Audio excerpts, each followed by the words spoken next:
కళ్ళు లేని కాబోంది బాబు, కాశీ నుంచి వస్తున్నాను. కాలు లేదు బాబు, కాలు కూడా కుంటే కళ్ళు బాబు. నీకు కళ్ళు లేవా? లేవండి. ఎంత దూరం చూస్తున్నావు? కాశీ నుంచి వస్తున్నాను బాబు. ఓరి నీ దుంప దగ్గర నువ్వు కాశీ నుంచి వస్తున్నావా? నీకు 5 రూపాయలు ఇచ్చినా తక్కువేనా? కానీ రొంటిని 5 పైసలు ఉన్నాయి. అది నీ అదృష్టం. తాను దేవుడు తలగా కాపాడాలి బాబు. ఓరి వీడి కళ్ళు లేకుండా కాశీ నుంచి వస్తున్నారా? నేను కళ్ళు లేకుండా కనీసం ఆ కరివేపాకు చెట్టు వరకైనా నచ్చి వెళ్ళగలను. చూద్దాం. బుద్ధి కర్మానుసారిణి.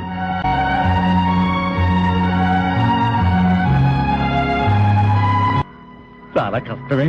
సాంబయ్య, ఏమిటి స్వామి ఇక్కడ ఉన్నారు? అటు చూడు. ఏమిటి స్వామి అది?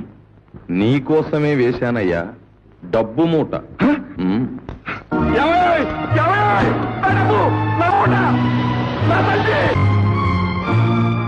పోయింది స్వామి, నా సొమ్ము పోయింది. అది నీ సొమ్ము కాదు సాంబయ్య, అతనికి చెందాలనుంది, అందుకే నీకు దక్కలేదు.